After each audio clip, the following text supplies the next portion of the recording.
What it do? What it do? What it do? Another week, another new episode of Tech File. We got some NBA, we got some NFL free agency to talk about, and y'all know we got to talk about wrestling because the storylines right now are just Wrestling. outstanding. So much to talk about this week. So let's get into that theme music and start the show. Hit him hard, let's go. Red T-E-C-K, running back like where's my replay? Got it all in the mix, no DJs. Said it's hard in the game like he did miscellaneous. Spitting real talk for the entertainment. All the pots, I stand the game up and they get stuck back down like a WrestleMania. Cut them little bit cause they know ready at a home city. You know, get it block even on the low setting. And you know what you say, so we never gotta get tight on everybody else cause you get ready. Ain't nobody else doing this like I. Better keep them cameras and microphones hot cause this one's a vibe. Gotta run this race with my tribe. Going live with the pie. Do it like there's no tomorrow. Came to my ear later. Shout out to my point guard. We about to hit them hard. Got them throwing in the tap. Tell the red blow the whistle. This is technical five.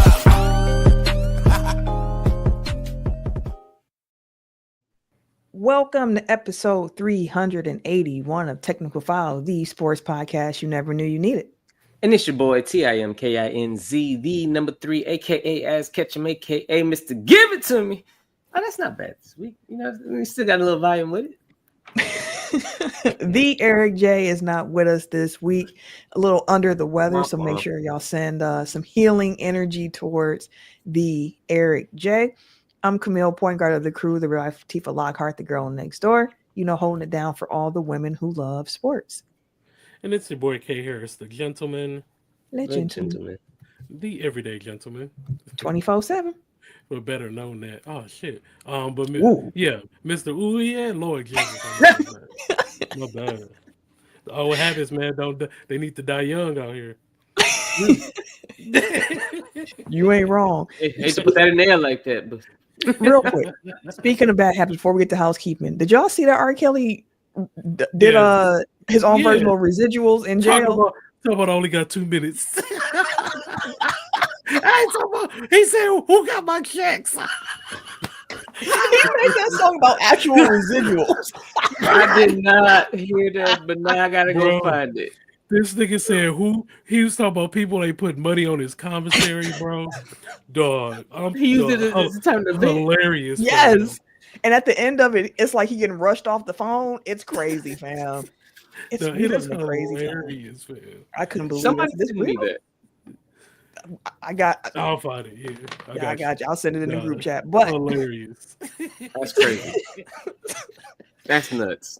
Some housekeeping on the technical file side of things. If you are not yet following us on our various social media platforms, what are you waiting for? Head over to Twitter, Instagram, TikTok, Blue Sky, all at Technical File, TECKNICALFOUL.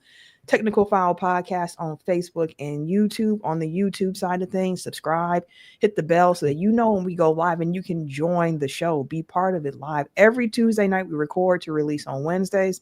So if you got a free Tuesday night, come join, come be part of the show with us. Now, on the slate of things, no game that needs a name or no Sporkle because Eric is, our game master. He's a whiz. Yeah, he the whiz kid when it comes to the game.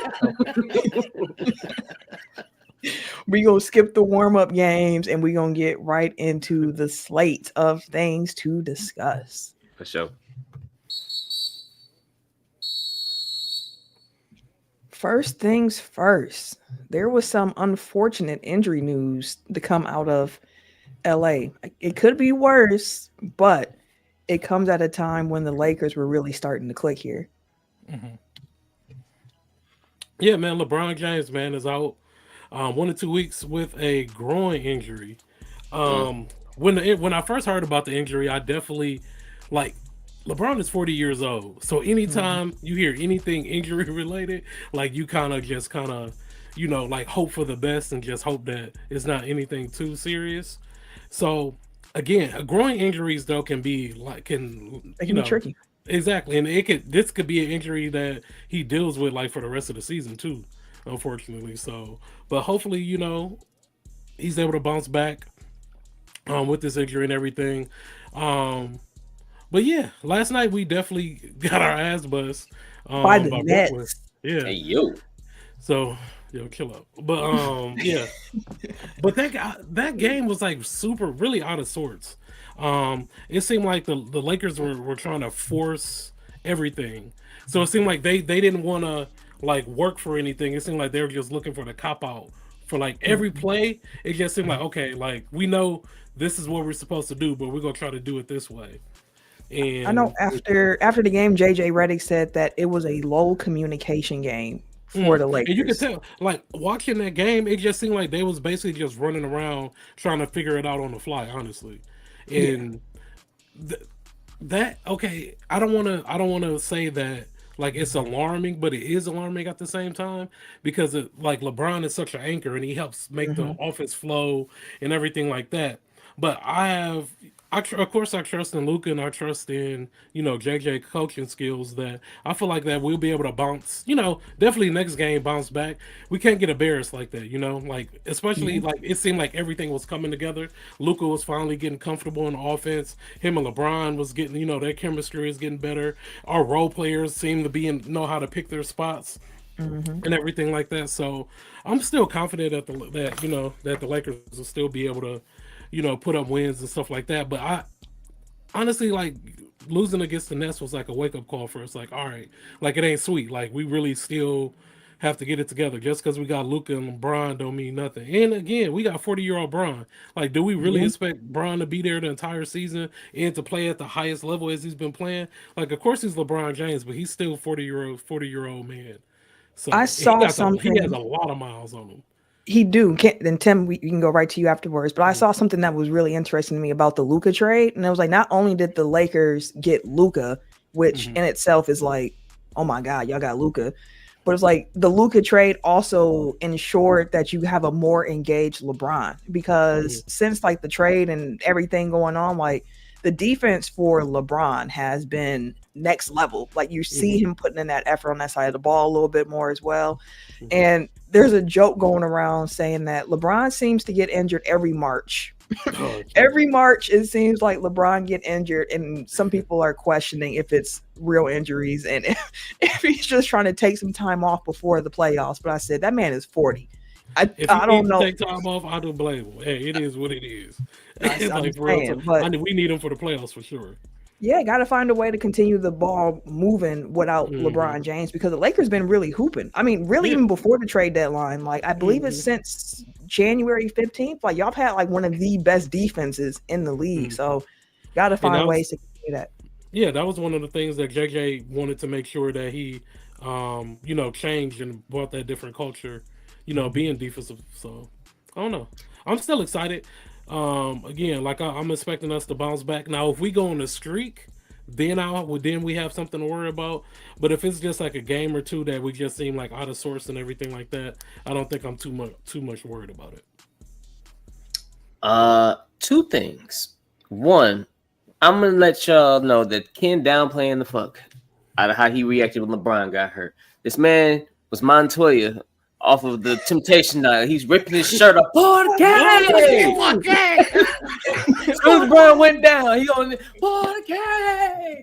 going crazy. Don't let him sit there pretend like he was just like, oh damn, all right, bro.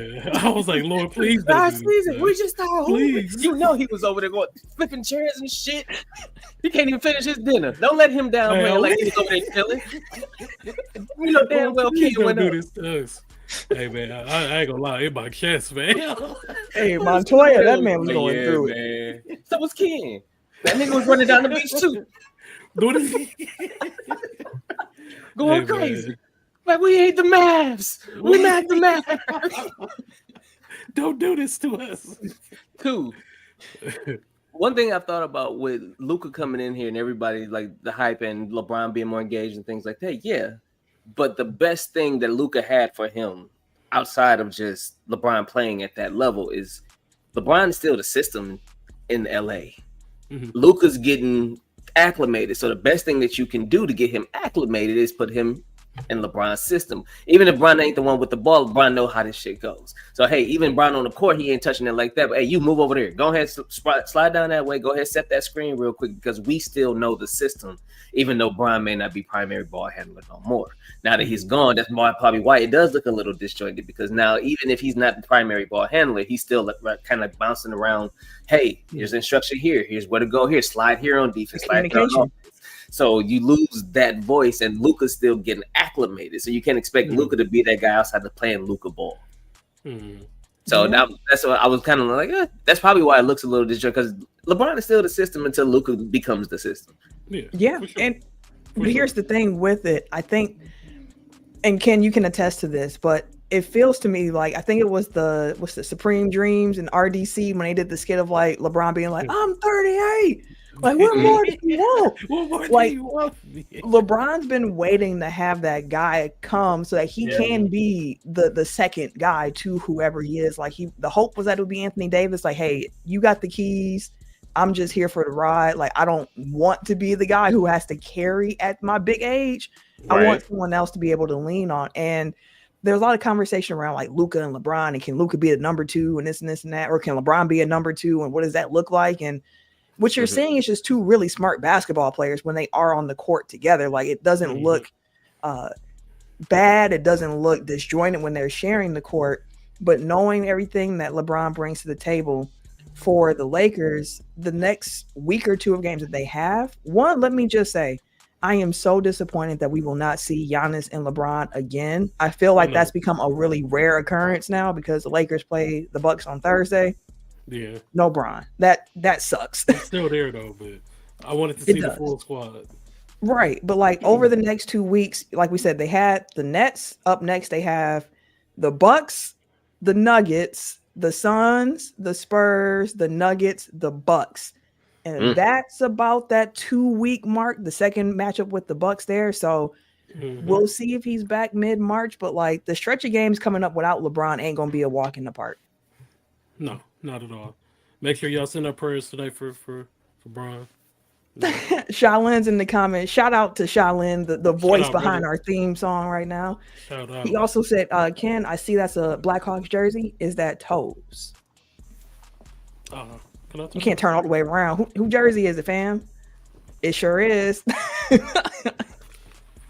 It sure is. All right. So, yeah, we'll see how the Lakers continue to shake out with LeBron out of the lineup. And in the Western Conference, one thing that's been really interesting to me, you made the joke of like, we're not the Mavs, which they have had the worst injury luck I can remember striking a team this quickly. Like the Pelicans have had bad injury luck throughout the season. But everything seemed to happen to the Mavs like really, really quick. The curse of Luka is what they are calling this current stretch. But if you look at the Western Conference standings, you will see Dallas is still hanging on to that 10 seed at 500, 33 and 33. Right behind them, you have the Suns at 30 and 35. And then right behind them, you have the Blazers at 28 and 38. And those seem like the three teams that are really in competition for that 10 seed. The Suns, what a disappointment that they're 11 to begin with because of how they built this roster to go all in on it. Dallas has been hit with injuries, and the Trailblazers have honestly been playing the way that I thought the Hornets would play, which is being a team that's young.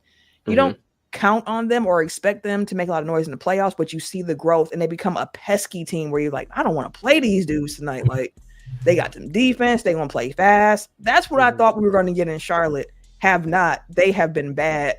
But the Blazers have taken that next step with like Avdia and Simons and Kamara. Like they have something really cooking there. So I wanted to ask y'all, it's what, 17, 18, maybe 19 games for some teams left.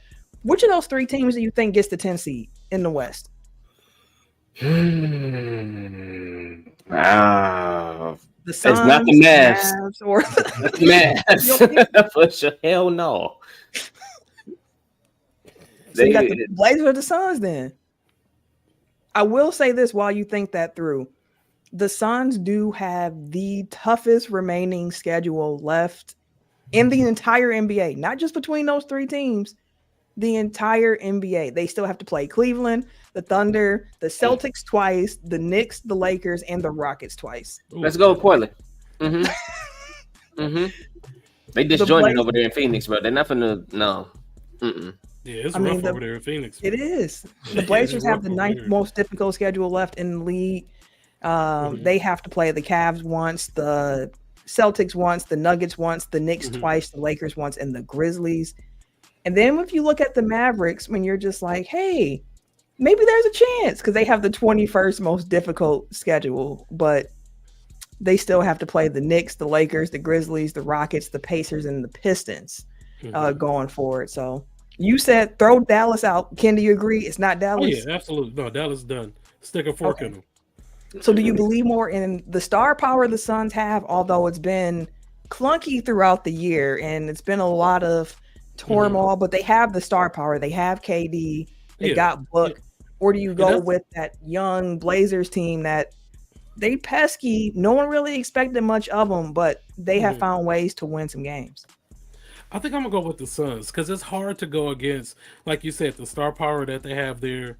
With KD, like hopefully, like watching those games, like seeing KD get into it with Bud, seeing like the players get into it, just like they just like they out there really want to do whatever they want to do. They like fuck the head coach, fuck what's going on, and that's crazy to actually see that. But I still feel like the star power that's over there, KD being the amazing player that he is. The only reason why I again, like we said, the Trailblazers are, they're a young team, they're pesky and all of that, but they're still young. And I feel like that, having the experience that the Suns have and having the star power that they have a better chance of putting a little something together so they can at least get that 10 seed. I don't know. KD out here ripping his arm away like a badass kid. The parent trying to talk to him and shit. Like KD told Bud, unhand me. Get your hands off of me. Like no, Bud just looked like oh shit, all right, bye. Like it's interesting that it's like that over there, and it really ain't did shit since they've gotten KD over there. To be honest, like ain't shit really shook at all, and they've been through. I feel like they've been through 3 completely different teams with him being there. Like the rosters look completely different. I feel like two completely different years in a row. Like it ain't really been too much continuity outside of them 3. Grayson Allen, Royce O'Neal, I believe, was still there. They got a couple of pieces. Bobo, Bobo. Don't look at me like Stop that. Playing. See, stop playing. It's on some Bobo.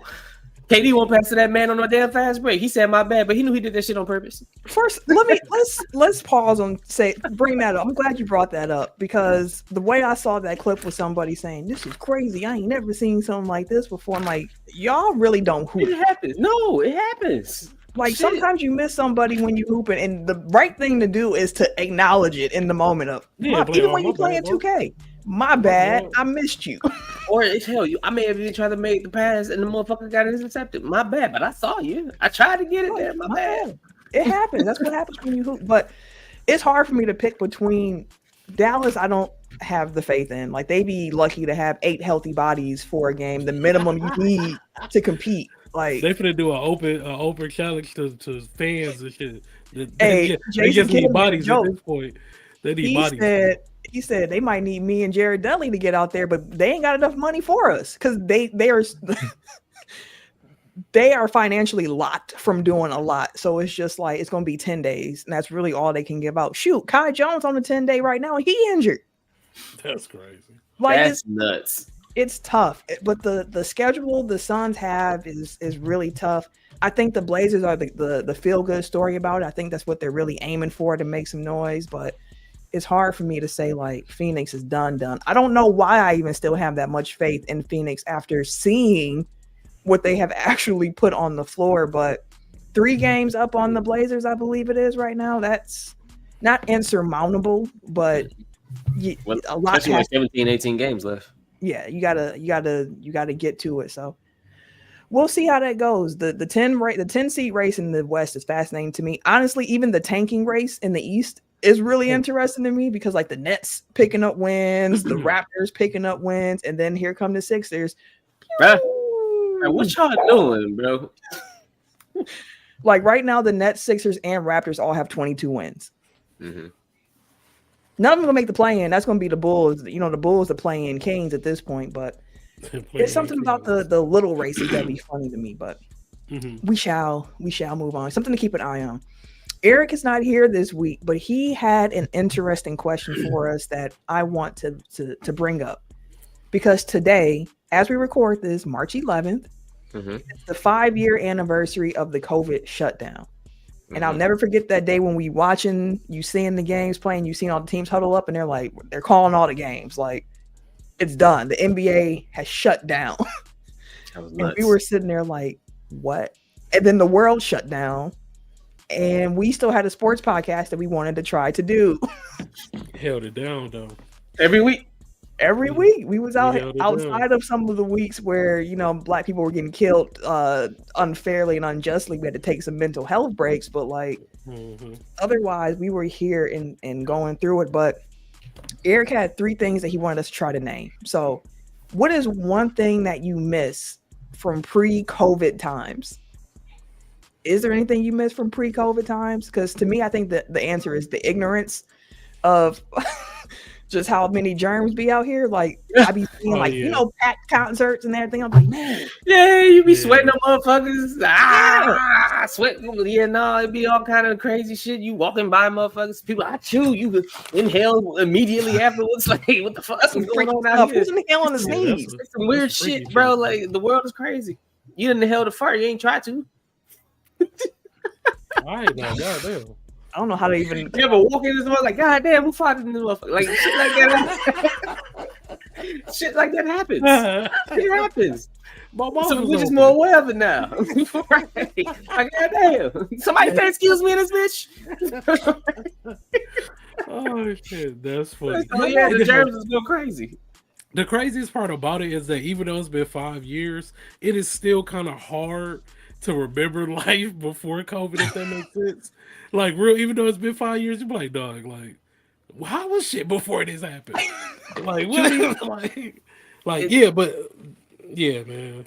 It's been interesting because it's like the things that some of the stuff that we were doing right beforehand, a lot of things got like creatively just got smoked because of it, which that's a big thing. Big bleh on it. I feel like granted there was a rise of like the social media and shit like that, like as far as streaming and things of that nature, because that became the go-to, and of course now people is making millions from doing it. But no, I miss shit. I ain't gonna hold you. The isolation wasn't bad over here. I was cool in this motherfucker. So that's a great way to pivot to the next question, which is, what was the best thing born out of the pandemic? So for you enjoyed the little isolation period time. Hell yeah. Like, we be talking about it all the time. Smooth. Yeah, it was smooth. It was cool. And then another thing. Oh, go ahead. No, it's like now, like being able to like everybody has pickup now, or they have delivery, like, you know, like Walmart, Target, like all of that stuff. Like not really having to go into the grocery store unless you really want to. I think that's a huge thing. You know, I know that's not the question, but what I missed during that time is like the verses, everybody getting together, like on the virtual internet, house party. Watching, and then house party, and then remember when Tyson had the fight, literally everybody and their mama tuned in because there wasn't shit else to do. So we collectively came together. Like that was dope to see. It seemed like we all did come together during that time. Did the Paul brothers kick off around that time? No, they was doing stuff before that. Yeah, you know they've been on YouTube forever. No, I'm saying for boxing. No, I think it was before the pandemic. They kind of got started, and if I remember correctly, I try not to pay attention to the Paul brothers, and I didn't start paying attention until one was in WWE, and I was kind of forced to. But to Ken's point, one of my favorite things in the pandemic was when The Last Dance dropped. Like that's probably still like almost peak pandemic. That Tiger King. But Last Dance Oh, was yeah. I different forgot about because it was on it aired at a certain time and everyone was watching it together. It felt like 15 years ago when it wasn't as much streaming and you had to like tune in to something. Like it starts at 7 p.m. I'm about to be here at my TV watching this at 7 p.m. and getting on Everybody social mama could media. talk about it tomorrow. Yep. Everybody's tweeting about it at the same time. Like it reminded me of like the old days of Scandal when you would get online and have the Scandal watch parties. Like Last Dance was one of the funnest watch along experiences. Nothing else to do. Everybody was watching it. Everybody was talking about it. The versus battles, so funny. The Teddy Riley one when he couldn't get it together and he just standing there with his hands on his hips, looking back. That's a favorite for me. He's looking doing way too much. Like, what? Oh, shit. But also, I mean, the best thing coming out the pandemic, Ken mentioned like the grocery shopping and the pickups, but working from home. Working from home. Like, yeah, I haven't experienced that. I've been out. Sorry, I did for a second. Hell, I mean, to be fair, the NBA bubble was some good ass basketball. It was different, but it was good. And We won like, a chip too, so yeah, we ain't seen, oh boy ain't went off since. He was on the Pacers. What the fuck, bro? Couldn't miss. He was dropping like. Oh, you talking about what was fam name? He was TJ putting like. No, it was a forward. Yeah, the forward for yeah, it was a forward. TJ something. I know what you're talking about though. Bro couldn't, like, he was putting up 35, 45. Yeah, he's put up 30, 40. He put up 50 piece. Yeah, like fam was nuts. Yeah, fam was cooking. He was cooking in the bubble. He's playing for the Nets, I think. Was he on the Nets? I don't know where yet, but I know fam was cooking during the bubble though. There's a lot of random people popping off during the bubble where you was like, dang. Shout out to AD. Who comes to mind for you, Camille? Because you go say his name. I already know. It's right there. I already know. Who comes to mind when you think of who popped off in the bubble? Just give me 3 players. One is Jimmy Butler. Anthony Davis ain't never shot as good as he did again in the bubble. AD for sure. AD, Jimmy for sure. Dame had some games in the bubble. Dame was pulling from full court and shit. TJ Warren is what I'm thinking of. TJ Warren. Okay. TJ Warren. Yep, that's who it was. He was cooking in the bubble, dog. And then what I remember most about the bubble too was it Lou Will who had left the bubble for some Magic City wings? Oh yeah. Put some wings. Get some lemon pepper Lou. Put some wings and titties, boy. He's like, fuck these. I can't leave the bubble. Man, fuck what you talking about? Let's see this ass. I'm going to see some titties. Fuck Kobe. No, I went for the wings. Everybody who been to had the wings know what we talking about. It's enough to leave the bubble. He was like, I went for the wings. Titties just happened to be there. It had to fall in my lap with the wings. Wings with a side of titties. If only that could be the title, but it can't. Oh, please. We got to make that. Boy, that's a magical place, I'll tell you. Wings with a side of titties? You talking about a combo. Yeah. Put them breast by the breast. You take the thighs too. What you talking about? Let me ask y'all this. What do you think is the biggest sports what if to come with the pandemic? Really, that's an NBA question because it shut down the NBA season. NFL kind of got off to a little delay and everything like that. But I always think of the Bucks because that Bucks team was rolling. And then the pandemic. Everybody, bro. We was looking like Cleveland this year. Yes, we were. Yes, we were. Just like Cleveland this year. Yes, just we were. Everybody. It did not matter. Close games, blowouts. There was hella games where Giannis only played 25, 26 minutes because he was just chilling on the motherfucking bench with 35, 15. Like, what the fuck? Man, a lot of games where they would get the lead up and they got a chance to rest after that. Yeah. But George Hill was out there cooking at that moment. Like, that was the last year we had him. That was good. Yeah, the Bucks were like, man, they were on a crazy win pace that year, and it just didn't pan out for them. Yeah, ain't no what else for me. I mean, we won, so ain't no what if. It's the what happened. It's the what happened. WWE during that time was different. It was very different. But I enjoyed the creativity that they put in some of the matches though. Like made it more like cinema or whatever. Like so what was didn't that Undertaker who did Undertaker AJ Styles. Yes, sir. That match was There was great. also Edge and Randy Orton. Yeah, that was a man. Cena and Bray Wyatt. Yeah, that was really good too. The Money in the Bank. Yeah. Dude, it was too much going on during the Money in the Bank. It was running that through shit the building cold. and shit. It was cold, bro. That shit was great. That was one of my favorite Money in the Banks, dog. Hey, they had a lot going on. It was entertaining though, for sure. Isn't that when Kevin Owens got ran over? Yeah, and they killed Rey Mysterio because he got thrown off the building. He did get thrown off the building. They done killed Ray. Hey, that's the second time Ray got killed. Remember when his head got smashed? He eated the hell out of Ray. I was like, damn. Why they always trying to kill him? They trying to kill Ray, man. They tripping. They try to off him, bro. They don't fuck The with craziest thing about the time when it ended up was Kevin Nash who had threw him he launched him into the trailer. Yeah. Rey Mysterio had told Kevin, like, throw me through the window. And Kevin was like, bro, no, like, I'm gonna just throw you into the trailer. Like, I don't have aim like that. That's a little window. Throw me through the window. It's crazy. What? Well, if you don't make it, I'm gonna make it. I'm not gonna throw you through this window. Bro, we ain't got insurance. Window of a trailer at that, like, and these niggas out here doing that with no insurance.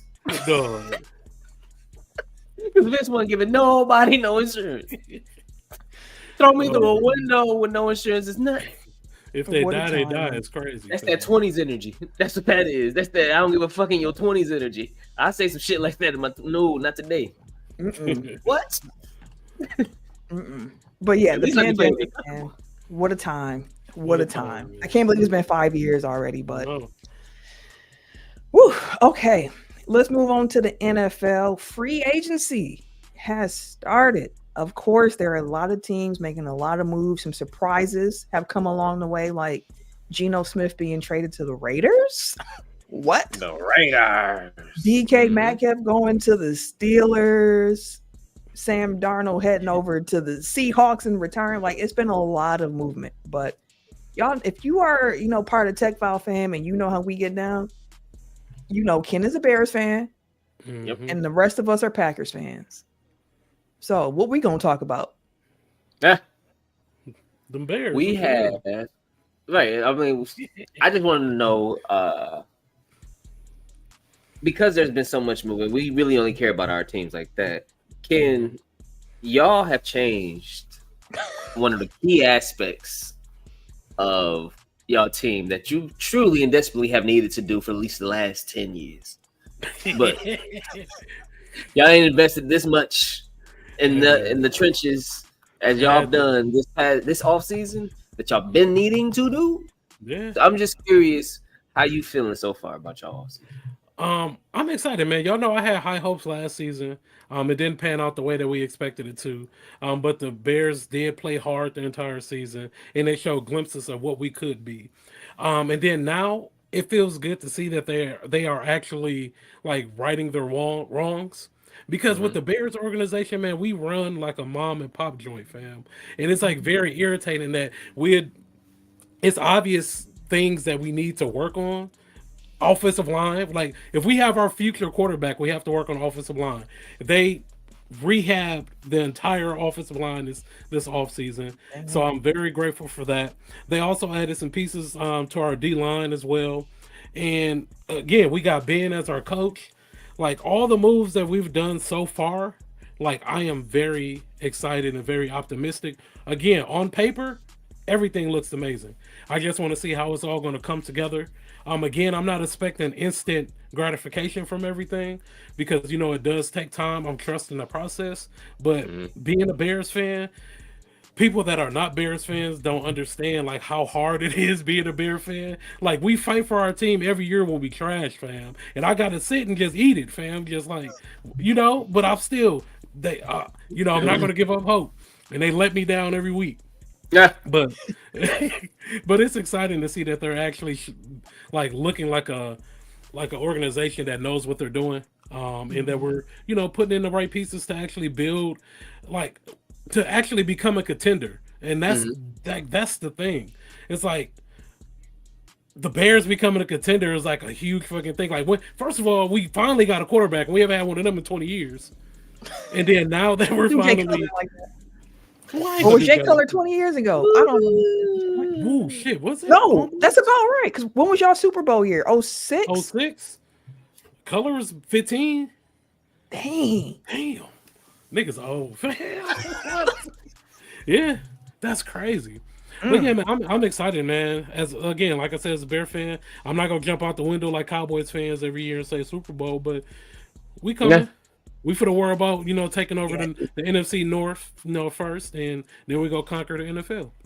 I mean, Tim has been saying it about the offensive line of just because it's gotten better, that's not a high bar to clear. And you can argue that some of the trade, like you made 2 trades to, continue to solidify your interior in addition to the free agency pickup. So it's like the interior of the line has been completely remade with guys who are dependable, like Pro Bowlers. Yeah, like one might argue, like in less than a week, y'all flipped y'all whole interior offensive line. Like I got the top center that was available in free agency that doesn't miss games. Well, the center Dolman, he missed I think he missed half the games last year or something like that. But the other guy, yeah, but like Kansas City. You got it, yeah. But it's like you had to do it. You had to do it. And then the other weakness I would point to on y'all defense was the D line. And y'all, like you said, y'all have invested in the trenches. I feel like I'm mispronounce his name. Dio. Yeah, I can't say it yet. I don't know how to say his last name. You mean a lot. I gotta hear people saying it a few times, then I'll get it. But I think it's Odangbo, I believe it is. But he's an edge rusher that I was like, man, I would love if the Packers could pick him up because like he's still kind of young. He ain't finished with his development yet. He shows a lot of potential. Him next to Sweat, that's on paper. It looks amazing. It looks nice. Shaolin added that your Bears gonna be decent, Ken, and then he said that the Bears making these moves solidifies the NFC North as the best division in football. Hey, I don't see no lies. I mean, Packers, Vikings, Lions, Bears, like this gonna be a fun division. Like, if you really look at the NFC North, it's like when you look at it right now, you don't know who the fuck is gonna be number one. You really don't, because like last year, what did we say? We didn't expect Minnesota to be as good as they were. And then again, okay, so we saw what Detroit did, but Detroit may be a totally different team that starts to regress now. So it's like literally like the entire NFC North can completely flip-flop in one season. It can. Y'all been doing a lot of moves. I saw, the St. Brown brothers have a podcast. And Amon was sitting there and he was like, man, I was watching the Bears and free agency. He was like, every the Bears did this, the Bears did that. And I'm like, dang, Chicago. Like, you can see it, like even him in Detroit, he's like, man, I'm seeing what the Bears are doing and it's looking nice on paper. Like you kinda love to see it. You kind of have to respect it initially. So like I'm happy that you keeping it calm a bit. I already know for a fact that by like July, August, you're gonna be 12 wins, and it's gonna be this. We gonna see. I'm gonna try to kill. I jumped out the window last season, so I'm gonna try to kill. I'm killing this off season. I'm just gonna sit back and enjoy the ride. I ain't gonna jump out the window. Shoot, tell your other Bear Nation. Hey man, I can't control them. They wild. That's a fact. They are definitely wild. Bears fans wild. They ain't worse than Packer fans, but Bears fans are wild.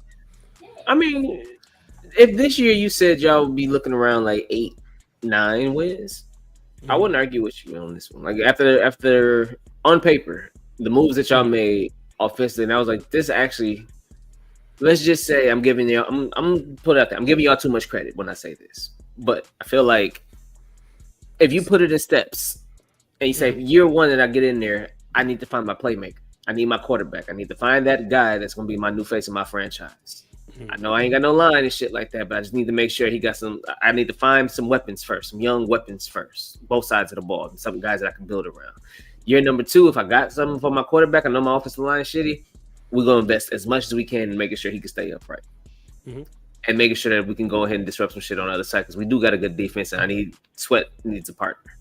So doing what y'all doing for the trenches literally is the next step in y'all becoming a better team anyways, because these are things that y'all needed to address on both sides of the ball.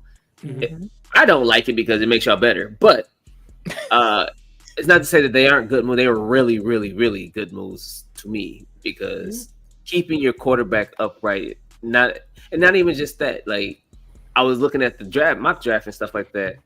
Y'all got the number 10 pick again, right? There is a possibility or a realm or a world where Boise State running back can fall to y'all. That's what it's looking like. No. Yeah. That's why I was like, ooh, shit. Because now you have a wide receiver room. You have your quarterback. You have your line. You need a running back.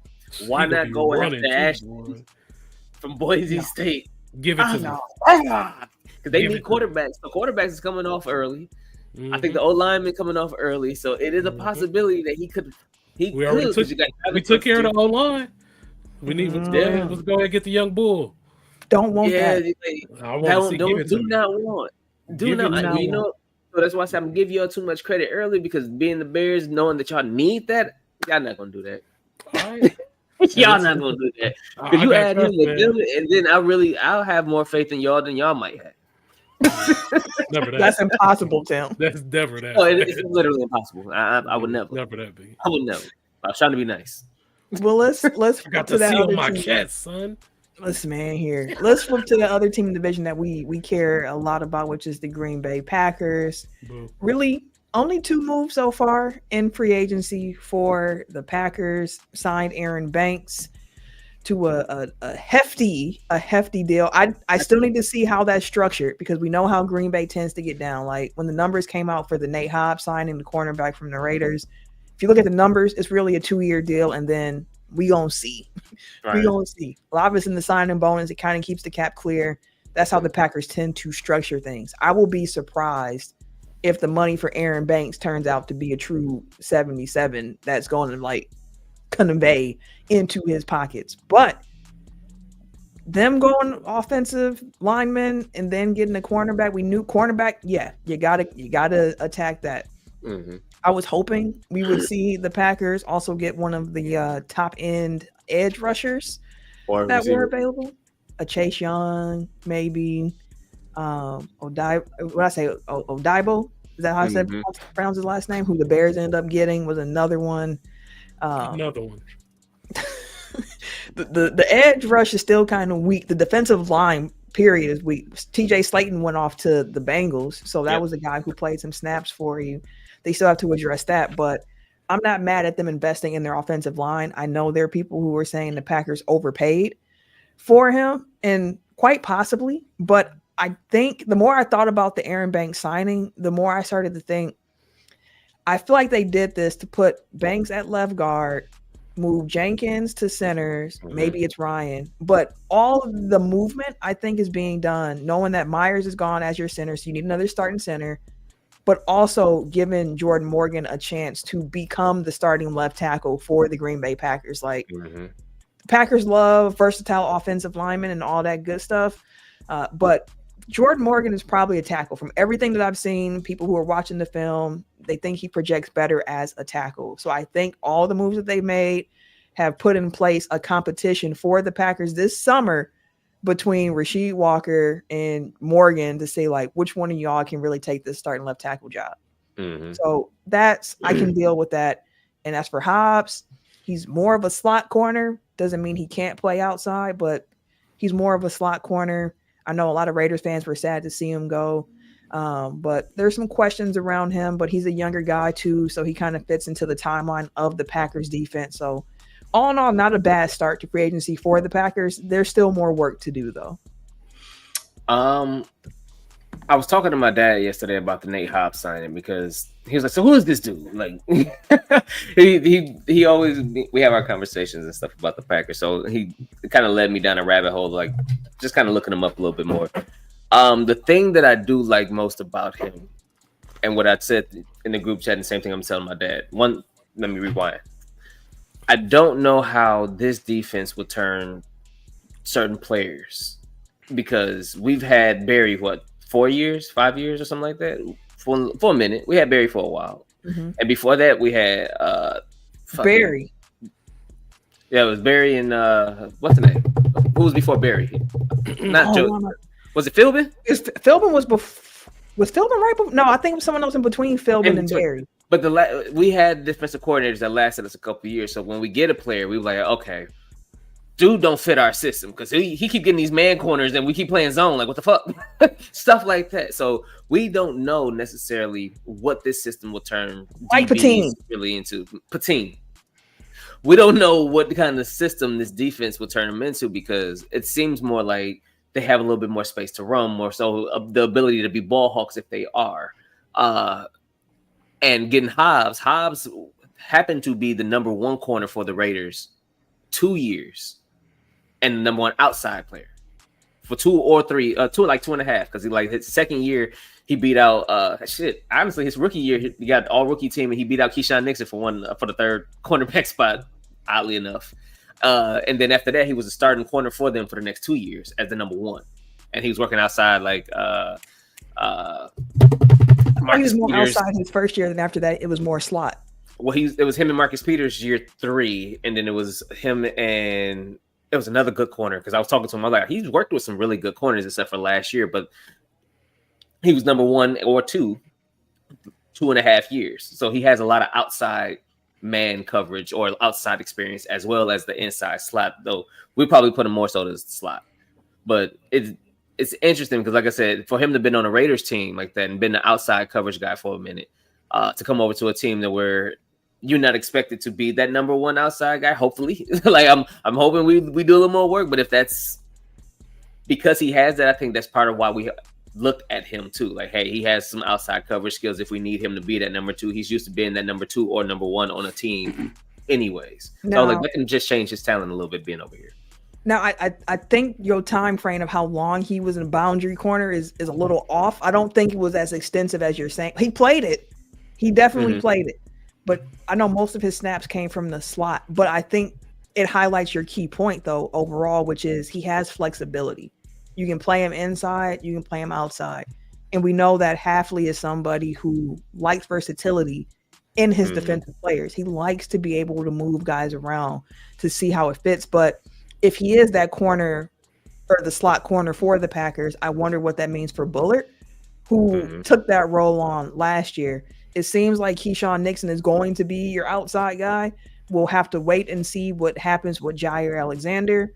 Right now, the Packers said that they don't plan to do anything with him yet in regards to trading him or anything like that or releasing him. But I've been operating this offseason as if Jair Alexander is not coming back.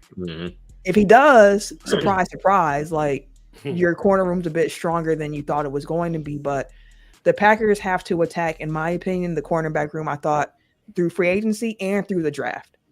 I think they have to continue to add to the defensive line. That's the piece of free agency so far for the Packers where I'm like, I need to see a little bit more here. I don't want y'all to think that just getting a new defensive line coordinator or coach is the move. Like, that's not it alone. Like, I think you need some more talent in that room. So we'll see. I mean, so far, like the Packers did what the Packers normally do. They had a little money. They spent some money when they got it. So, like, it is cool.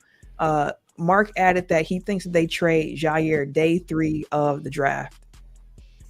Day 3? They didn't think he had day 3 trade? Day 3? No, they was talking. Last time I checked, they were saying that they can get a pretty decent haul back for him now because he's still a talent. Like, it's the injury stuff that goes along with it. So if he is day 3, I could see how.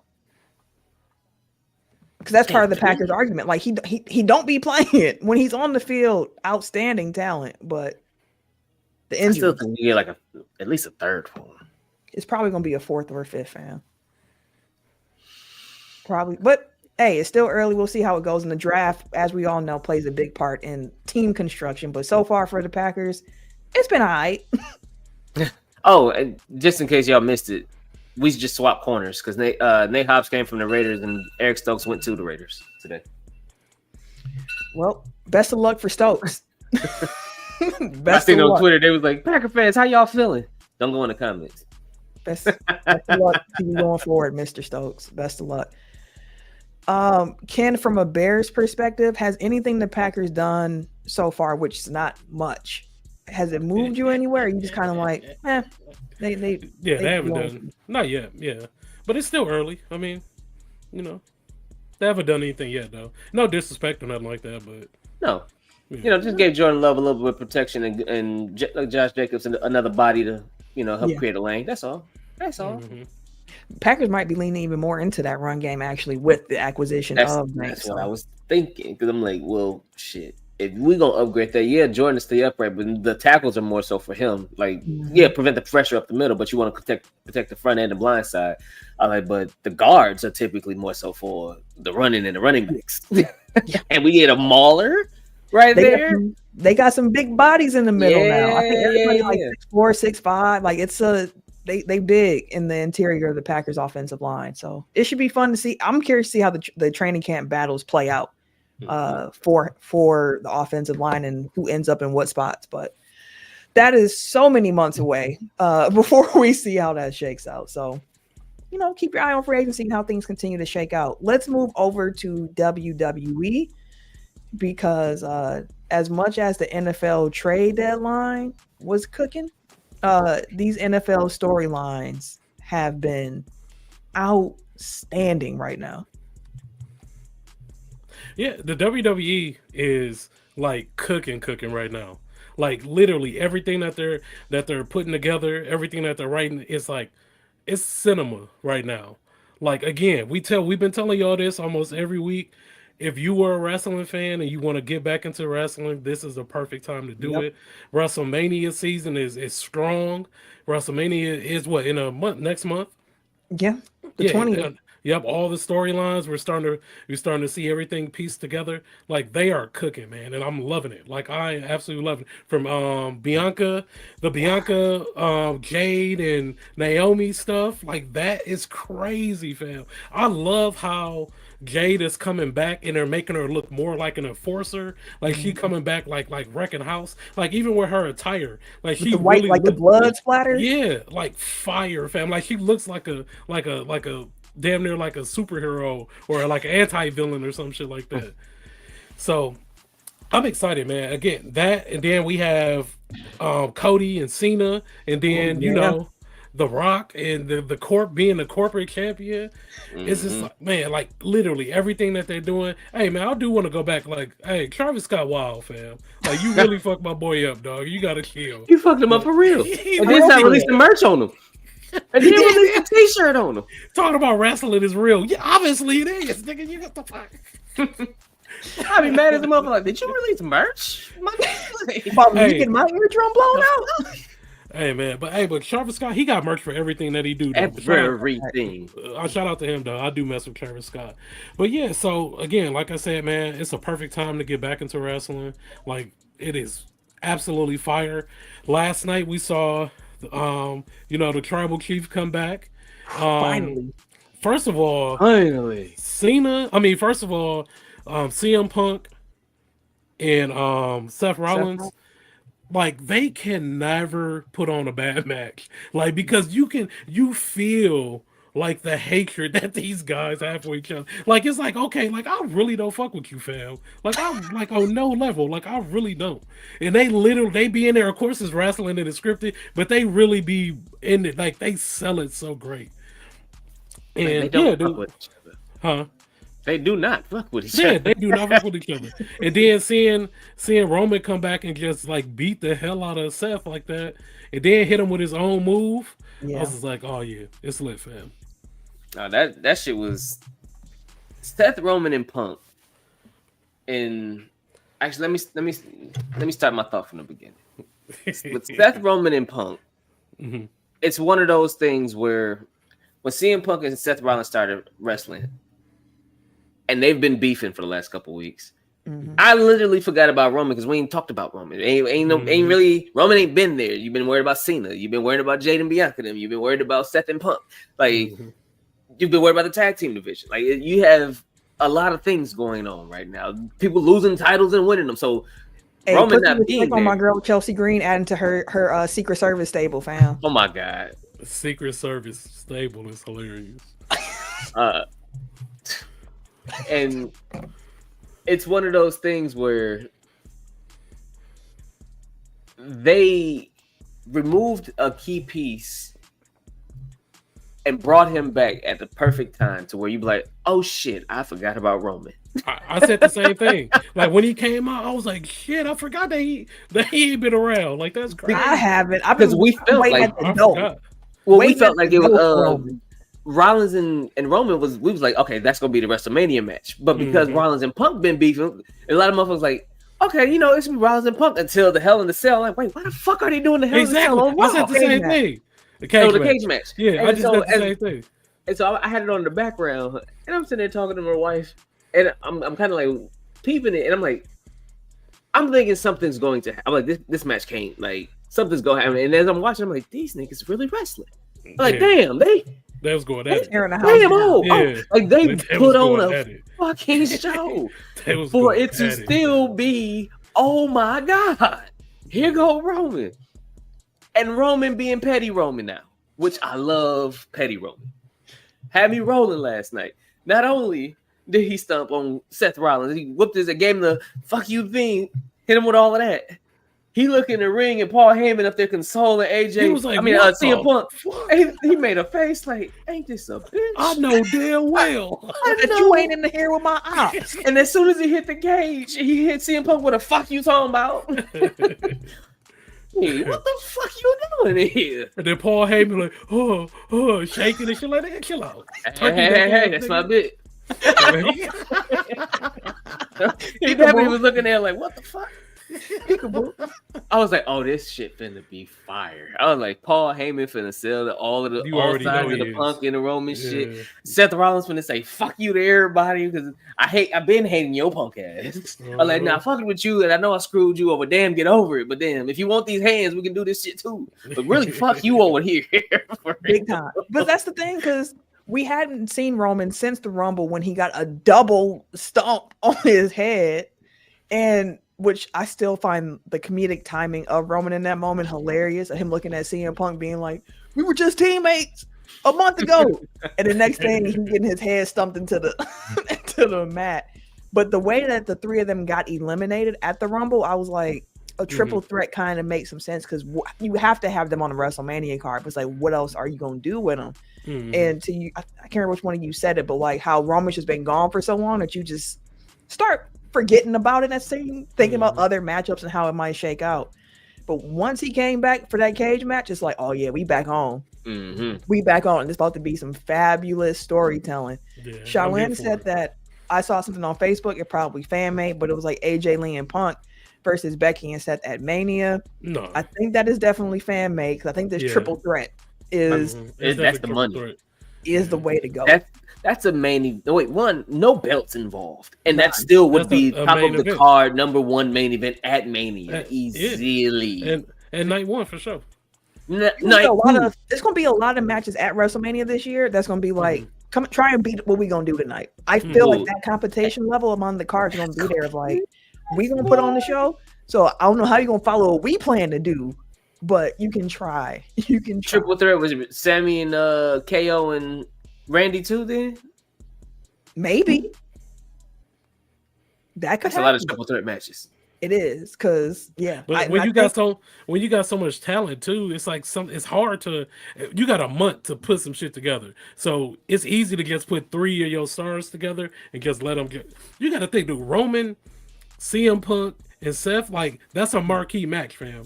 Like it's in itself, like that sells itself. Rhea, Io, Sky, and Bianca. Yeah, like it sells itself.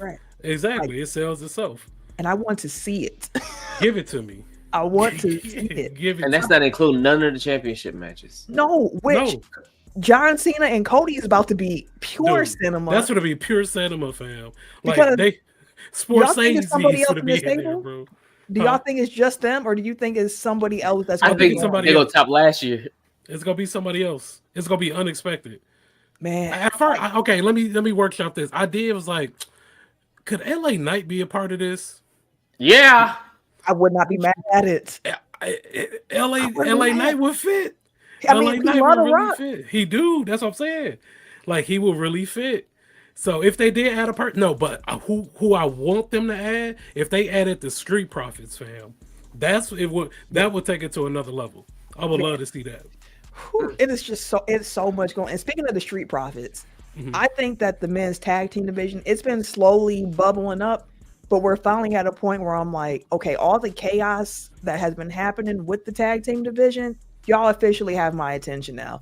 I am invested in how this story continues to play out. Y'all have clowned me for saying that Pretty Deadly. Yes, boy.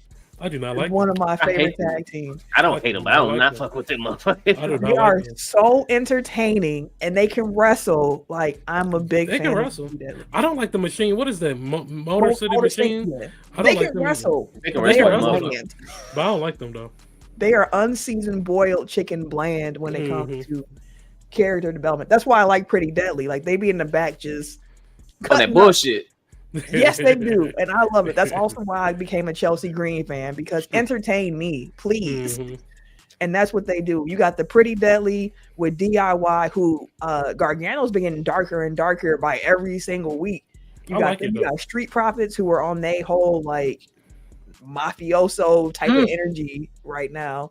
Plus, you got like the Garza's been kind of floating around there with the storyline as well. Oh yeah, with him and Andrade. Yep. In addition, like Pretty Deadly, Street Profits, DIY, Motor City Machine Gun, the Guard, like all of the chaos in the tag team division. Andrade can go too, man. So I thought what was dope was the replay or that Nick Aldis did. Yes, on SmackDown. And he had the boards like, hey, so this is how this started. This is how they got screwed. This is why everything keeps coming back to the Profits. Because really, they didn't got fucked over a couple times. So they out for blood. Yeah, but everybody else is connected. I was like, that. That's how you bring some shit around. They in their bag, fam. They are in their bag right now. And my wife was like, I didn't even know all this shit was going on. She was like, I'm here for it. I was like, shit. I was like, but you smart. They in their bag. They had to build it up. Like you had to go through the days of like, man, what y'all trying to get us to believe here? But that's the whole point of wrestling. Like, what storylines can stand out? And right now, there are so many storylines where I'm like, I got to see how this continues. Like before, for a while there, it became Judgment Day and Bloodline were the two things I was like, this is what I'm here for. And now it's like 5-6 different things, and I'm like, golly, I can't wait to see how this continues to build. We're still gonna get Jacob for 2 on the damn card with Solo. Exactly. You think it's gonna be Yeah, it's both of them. That you got to give us that match. And where's Drew gonna be? Exactly. You got to Drew. It's with Damian Priest. I think it'll be Priest and Drew. Give me that, man. I'm here for it all, fam. Just give it to me. Like, who is Braun Breaker going to defend his title against? It's too, man. Like the Triple H, they have a good problem on their hand. That they got so much talent that you can go either way. You can literally put whoever with whoever, and it's going to work. Having somebody against Braun Breaker, I had probably maybe Sammy again. No, Sammy. No, he's been beefing with Kaiser, ain't he? Ludwig and who else he been? Isn't Penta in that feud with Ludwig and? But it's not around the title though. Ludwig and Penta just kind of beefing. There's something going on with Penta. They got him. They have him doing the the before Raw matches now. Oh, really? He's been doing it for the past 3 weeks. I don't know why. They see something. So, but real quick about the tag teams, we mentioned how it seems like it's gonna be a lot of triple threats at WrestleMania. Let me get a fatal 4-way ladder tag team match at WrestleMania. Give it to me. Let me get Street Profits and DIY and Motor City Machine Gun and say DIY. Yes. Yeah, that's gonna be chaos. I'll leave it at 4. The shit. Give us a tornado tag. Hey, that's a lot. I mean, if it's a ladder match, it's already tornado. It's already tornado too. You put Mo and then 4. But that's 8 people, though. That's 8 people. Right. I think 4. What did they used to call that? They call because it was like a 6. It was a 6 tag team ladder match. I forgot what they used to call that mug. When the TLC? That was just a regular TLC, wasn't it? No, it was just a ladder match. Yeah, I think it's just a ladder match, but it was like a tornado tag, something 6 like some I forgot, but big ass tag team match with ladders. Like I'm here for it. All of the chaos is leading. It feels like it should lead to the top 4 of those tag teams out of the 5. I think the Garzas don't end up in that main picture at the end of the road here, but like I'm here for a ladder tag team match at WrestleMania. Don't they usually have one? So people have said that, but Like, it's we usually get it's one. not as often as people have been saying.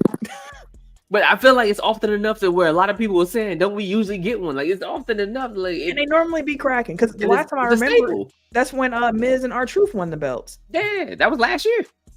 Yeah, because they had both of the belts up there, and then that's when Austin Theory That's when and the new Raw and shit. Yep. Yeah. And I think they had, if it wasn't Money in the Bank, because Money in the Bank was the big ass ladder match, and then it was the tag team turmoil. Shaolin got it for you. The Hardys can technically join, and wasn't it called Tag Team Turmoil? I think that is what they called it. Because it'd be like 6 teams and some shit, like it'd be nuts. But Dang, so if you throw I forgot, but the Hardys can still join this this there too. Because Hardys got the NXT tag champs, right? No, they won NXT tag. They TNA tag team. The champ. TNA was no. I thought they came over to NXT. They came over to NXT, or they may be number 1 contenders or some shit. I saw them on NXT, but I didn't think they won the NXT titles yet. They might have. I ain't. When I asked you about the Hardys, was it did they win the NXT titles? I don't believe they won it. No, no one. I don't think they won them. I think they were just there. Yeah, that was just there. They did TNA champ stuff. Eric just sent this, so as we wrap up here, BET put together a ranking of the 15 greatest Black wrestlers ever. They have Booker T at 1, The Rock at 2, Kofi Kingston at 3, Mark Henry at 4, and Sasha Banks at 5.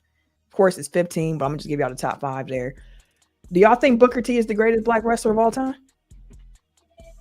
See, I'm gonna have to sit with this one. It's hard for me to think. I need to like actually kind of take a look back, but honestly, I wouldn't be mad at Booker at 1. It sounds weird to say it, but when you think of the full history that he has had, like, and he's still a commentator. You could put Book there because I mean the argument would be The Rock.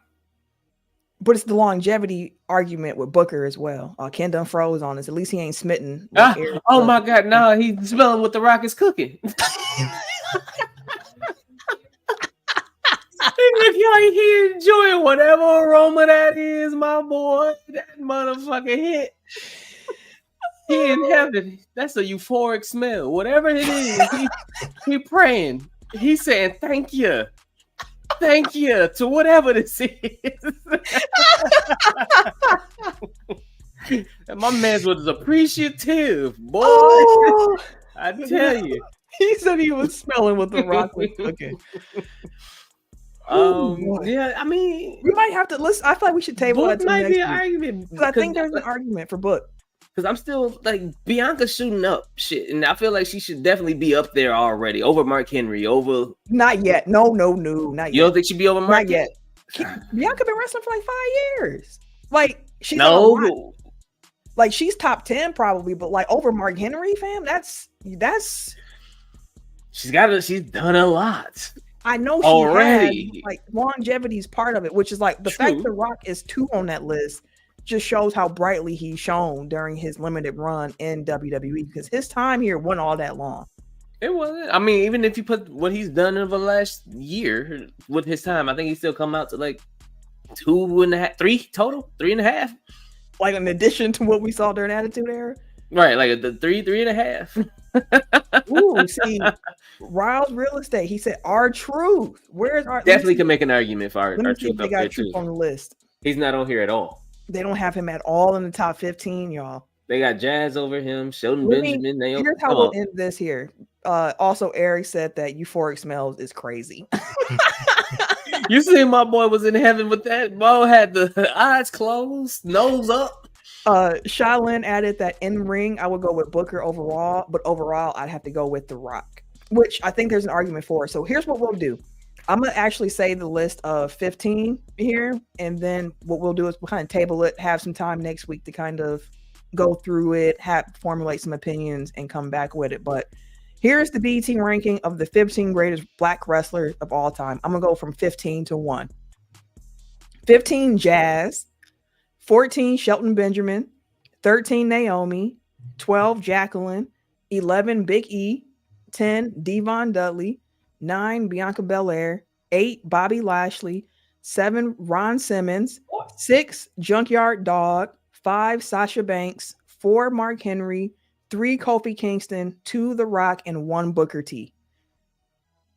So yeah, it's a pretty nutso list. The Rock not being number one is crazy. what was that, Sam? She said The Rock Yeah. number one is crazy. Yeah. I think Book got King. She said I mean, you can make an argument with Booker.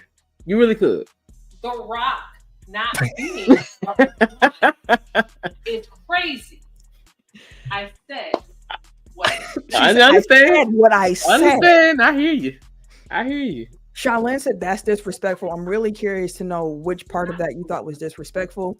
And then Riles Real Estate added that the New Day should be 1 entry. They definitely should. If New Day was 1 entry, They would be number 1. I mean, Kofi was already 3 on the list by himself, I believe it was. But Big E's number 11 on the list. Yeah, no mention of Xavier Woods. So it's. And we want to talk about longevity and accolades and being on top of shit. Like New Day would have been number 1 if they gave him the group as a whole. Yes. So we're gonna table that. We're gonna come back to that next week because that's a fascinating conversation to have. So we're gonna do a little bit more research and come back around to that one. And we're gonna wrap up. It looks like whatever Kim was smelling done took him out. I don't think boy, that my man sleep now. You see that? That looked orgasmic. My nigga's out cold. He went to bed. That's it. That's all for Kim. Well, that's all for the episode this week. We appreciate everybody who stopped through in the comments, watched it live. Make sure you like the video up if you have not yet already. Put a friend on. Yeah. Sean said the no R-Truth is a disrespectful part. I agree with that. R-Truth should be on that list. He should be on that list. Mm-hmm. Jay-Z added that Zeus should be on there as well. You got to give some love to the old school. For sure. On that. So we're going to come back to that list or the list of the top Black wrestlers next week. And I think we'll be back in person next week, hopefully. Everybody together. Again, send up some healing energy towards the Eric J. Whatever Kim was smelling, hope that was great. And if you want to follow Tech File on social, check us out on Twitter, Instagram, TikTok, and Blue Sky at Technical File, TECKNIL. Wait, TECKNICALFOUL, and then Technical File Podcast on Facebook and YouTube. Marcus came in at the end. Hey guys, thank you, Camille, for the recommendations on the 3 NBA books. No problem, sir. Marcus reached out just saying like, I want to watch some more basketball. You got some books that one could check out. So let me get that from you. I got a little chocolate girl that needs to read some. Does she have a favorite? Like, is she a favorite team girl yet, or does she just kind of like the sport? The sport as a whole. Mm-hmm. She picking up slowly. So does she? Okay.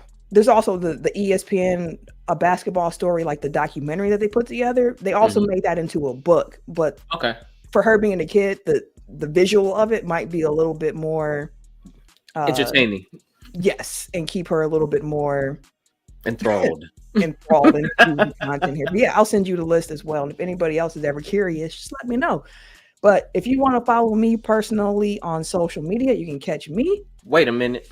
On Twitter, Instagram, Blue Sky, these PSN streets at Camille Monet, CAMILLEMONAE. Eric isn't here this week, but if you want to follow him on his socials, the Eric J2 on Blue Sky. I don't think he's still promoting at Bugs Burner on Twitter, but he be tweeting still, y'all. He still be over there. Ken, y'all know I always forget Ken's everyday _gentleman.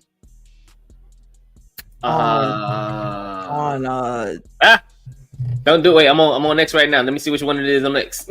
It's that one on like 3 of them, and then there's K Harris 216 on one of them. I think it's K Harris 216 on Twitter and everyday _gentleman everywhere else. Yes. There you go. And it's your boy TIMKINZ, the number 3, aka Ask Ketchum, aka Mr. Give It To Me. We out of here though. We'll holla. For sure. I gotta go and start this Bucks game over. I need to see what's been happening out here in these Bucks Pacers streets, because it looks like the game Is it over? Pretty close in the Oh, no, it's third. tight. Oh shit, we fourth quarter too. We got about to head there, fam. What is my mode at? What's the outro? Play the theme song. Let's go. I got you, fam. We out of here. We got some basketball to watch. Yeah, let's just play that music. Hit 'em hard, let's go. Red T-E-C-K, running back like where's my replay? Got it all in the mix, no DJs. Said it's hard in the game.